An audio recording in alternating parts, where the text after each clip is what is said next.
From the one and only, this is a Local 10 News Update, sponsored by FHIA, Florida Home Improvement Associates.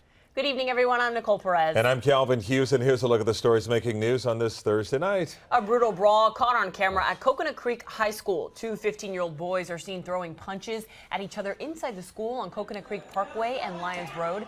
The fist fight comes to an end when the teenager in a white t-shirt body slams the other teen to the ground, who then appears to bleed from his head.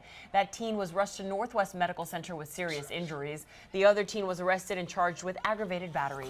A Good Samaritan was struck and killed while trying to help a stranded motorist in Hollywood. Police say 49-year-old Pierre Fortin was hit by a driver while crossing the northbound lanes of I-95 near Hollywood Boulevard at around 2 o'clock this morning. Troopers shut down the highway for several hours to investigate.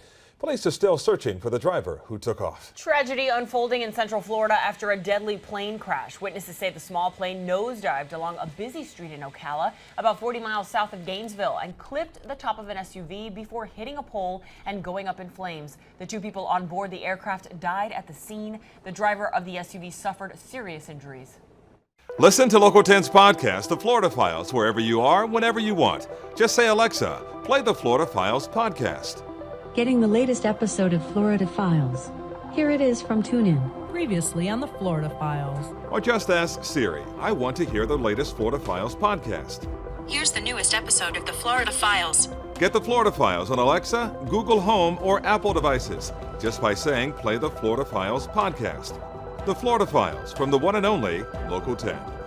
Police have arrested a man behind a bizarre attack at a Target superstore in Pembroke Pines. Surveillance video captured in September shows 79-year-old Jorge Rodriguez brushing past a woman before coming back and appearing to grind on her backside. They say he may have done this before in both Broward and Miami-Dade. If you think you may know a victim or you think you may be a victim, call police. As breaking news happens, we have you covered on air and online. You can always go to our website, local10.com, for more local news coverage and your updates. Happy Halloween. See you back on Friday.